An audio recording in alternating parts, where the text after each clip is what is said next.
Specificity is the antibody's ability to recognize and bind to its target antigen.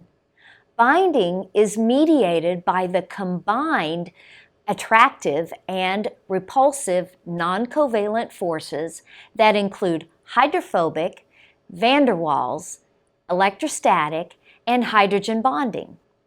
What this means in everyday terms is the binding is non-covalent and is reversible.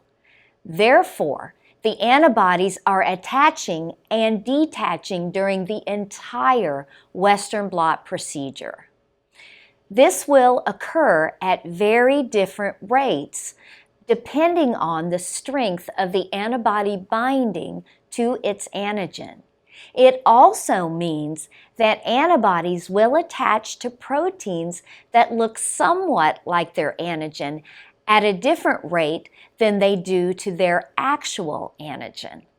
The strength of the antibody binding is called affinity.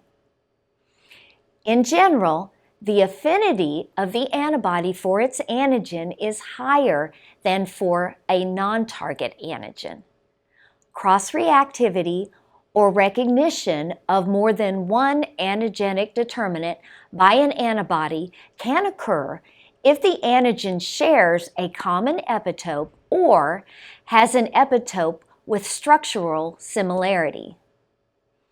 Selectivity of an antibody is defined as the preference of an antibody for its target in the presence of a heterogeneous mixture of proteins.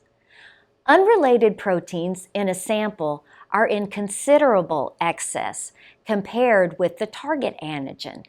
Therefore, demonstration of specificity and selectivity of your antibody at endogenous protein levels is critical.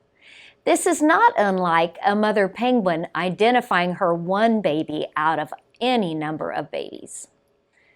The antibody you select should produce the same results from blot to blot and with replicate samples in the same blot. A protocol must be set and strictly followed to test the reproducibility of the antibody as part of the validation criteria.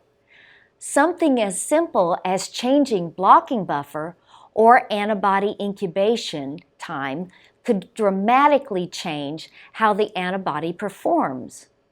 With reproducibility a priority in your lab, a validated protocol will save everyone time and generate consistent results.